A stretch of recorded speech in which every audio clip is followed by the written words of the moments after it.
You've spent ages trying to duplicate the success you had in the past. Results are inconsistent, and you're struggling to get more views than you have subscribers. But this is a surprisingly common problem. And yet, some creators can easily get a huge portion of their audience to watch simple videos that take them 30 minutes to make. So what's going on here? For one of the channels I run, we always get more views than we have subs, which is great, but the range is huge. When we upload, it's hard to know how many of our existing viewers will show up to watch. So to understand this problem, I've been testing with Going Indie and asking other creators what they think.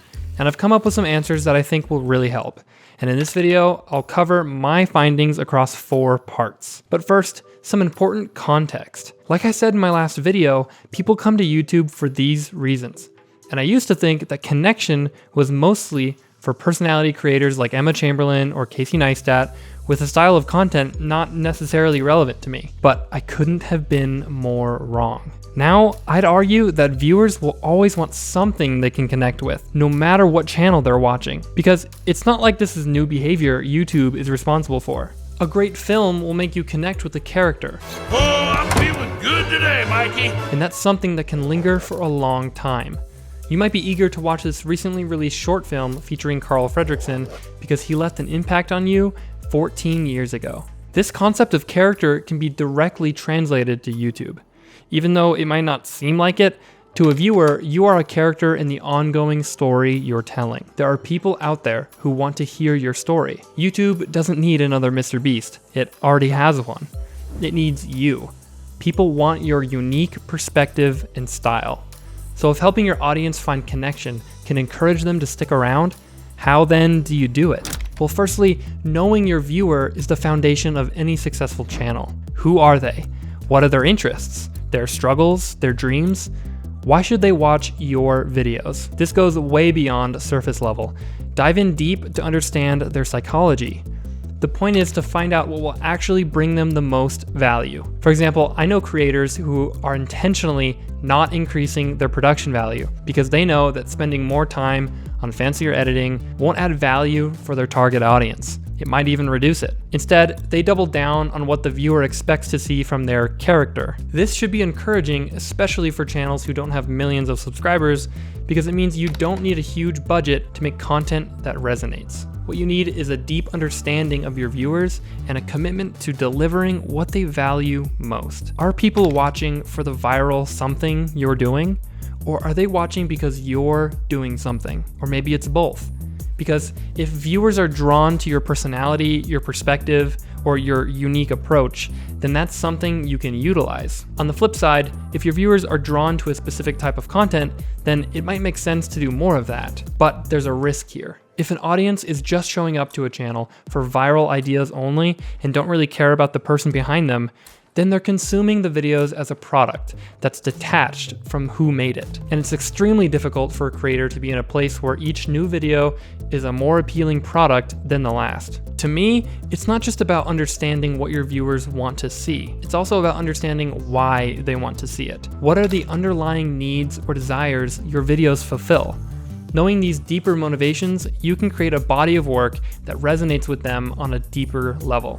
Next, knowing yourself is arguably more important. Whether you call it your brand, your personality, or your character, who are you online? To leverage what makes you unique, step outside yourself to understand how you're perceived. Like Ryan Trahan knows, this includes both your positive and negative character traits. Casey Neistat. He has positive traits, and I did quote-unquote negative traits. I'm not trying to I'm going to talk about my negative traits too, but negative traits are actually really powerful because if you think about anyone, even in your life, your friends, your loved ones, your parents, they kind of have something negative about them that honestly makes you love them more. Nobody is perfect, and your viewers don't expect you to be. In fact, showing imperfections often makes a person more likable and relatable. It makes you human. It's what filmmakers already know, and it's what successful business people like Chris do already know. But what makes you interesting, complex, unique is not your superpower, in my opinion. It's your vulnerabilities. It's your character flaws that really, when you embrace, is your true strength. Your background and experiences are another important aspect.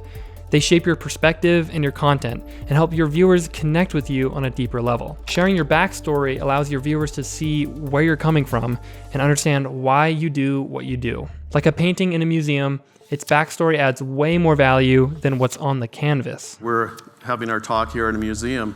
Outside of this door, there are lots of paintings hanging out there. Those paintings are worth something because of what they call the provenance, right? The provenance is the creation story. Who painted it?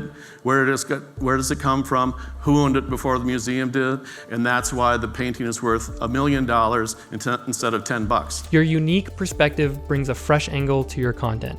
It's what makes you different from all the other creators out there. Austen Alexander is one of many great examples. I mean, he's a fitness creator. That's gonna be one of the most crowded niches around. But as a military veteran, Austen didn't shy away from letting that shape how his channel and overall brand came together. And it certainly helped him stand out. So I find it's helpful to think through what unique insights, ideas, or experiences have I had that I can share with my viewers. The goal is to not only understand how you are perceived by your viewers, but also to know who you are when the camera's off. These two aspects may not always align, and that's okay. You probably don't want strangers on the internet to know every little detail of your life. I know I don't. The key is to be aware of both and to strive for authenticity in your content. This is something I'm super passionate about, is your personal identity. Like going home after this, looking in the mirror and asking like, who am I in secret?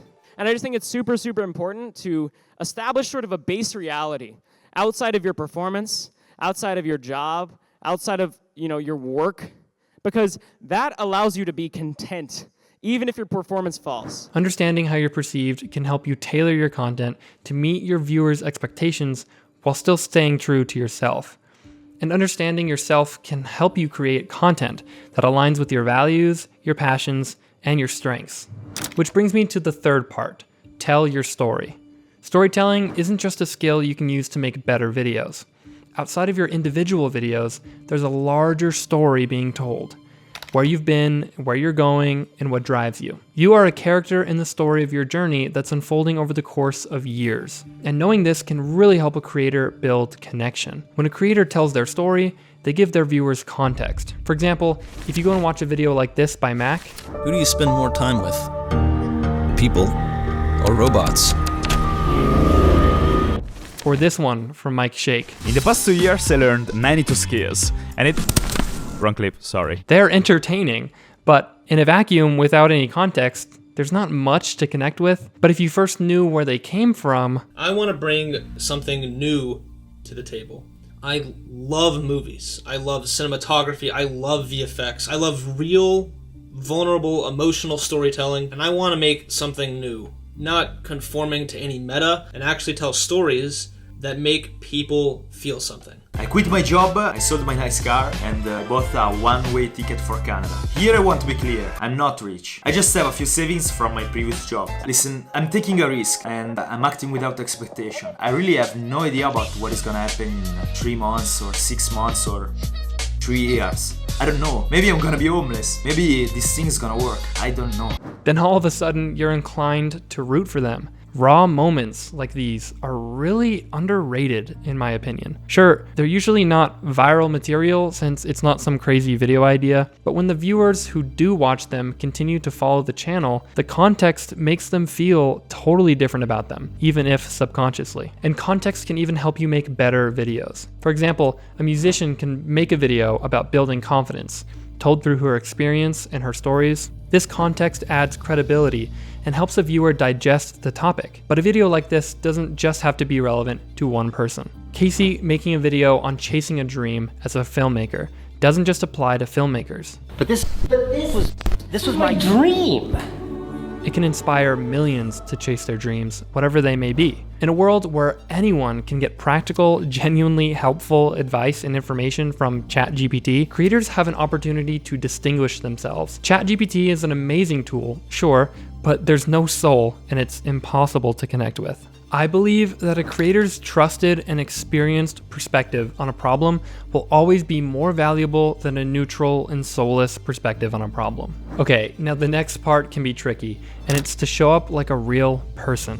It's the difference between an uninterested paid show host and a casual chat with a friend. Think about it. What do we value in a friend? Things like consistency, trust, and shared values. Although creators and viewers both have to be careful here, because this is where things can get sketchy. Whether there's thousands or millions of people following you and your story, there's a risk of parasocial relationships forming on some level. This is when a viewer develops a one-sided emotional connection with the creator, feeling as if they know them personally, even though they obviously don't. You could see how this would cause problems. A creator isn't literally a movie character, they're a real person. A person who can, theoretically, interact with them. This is especially a problem for streamers, so much so that Ludwig made a video called "I Am Not Your Friend." In it, he explains while he values his viewers and appreciates their support, he's not their friend. He can't possibly know all of his viewers personally. Ludwig makes his approach very clear to his audience. I treat you like a coherent body of people and I stream to entertain. That's all I do. With that being said, he still addresses his viewers as if he was talking to friends. What is up, boys? And he has inside jokes and sometimes tells personal stories. He understands that his viewers enjoy seeing him show up like a friend would, but he doesn't let this behavior cross the line. And treating videos like a chat with a friend can even make creating videos more enjoyable. But I make videos most of the time for someone who's watched a few. It's really boring making it for a new viewer because you have to play it safe. If I can write to someone who's watched 5 or 6 of my videos, that's so much fun. And I feel like I'm writing and talking to a friend. So it's kind of treating them with respect, wanting them to have a good time always, wanting them to come back and watch the content, and then wanting to deliver a high experience. And you'll just find that if you do that, people trust you and they grow to like you, and that's how I've been doing it anyway. So I believe helping viewers find connection can truly be a win-win for everyone. I think this concept of connection is only going to get more important in the coming years. With the influx of AI, low-effort copycats, and fast food content on YouTube, we're already seeing this counterculture movement of, I just want to know this was made by a person. I want to know about the person who made this, and I just want them to be an interesting person. Verified, real people matter, especially in a world where you can't easily tell bots from real people. And that's only becoming more and more of a problem. Don't get the wrong idea though, because I'm not saying you should show more of your personal life for anything. Dodford, for example, is a creator who's actually removing himself as a character in his videos. But his editing and unique style is unavoidably tied to his work, which is something viewers will connect with, even if subconsciously. From my perspective, viewers want to be emotionally invested in a story, whether that's a video story or the story of you. But I'm curious what you think, because I'm not going to pretend that I know everything. I'm on a journey to learn a lot more and implement lessons into the channels I run. And if you want to see how we got Going Indie monetized in only 4 days without promotion, watch this video. All right, let me know if this video helped you in any way. Thanks for watching.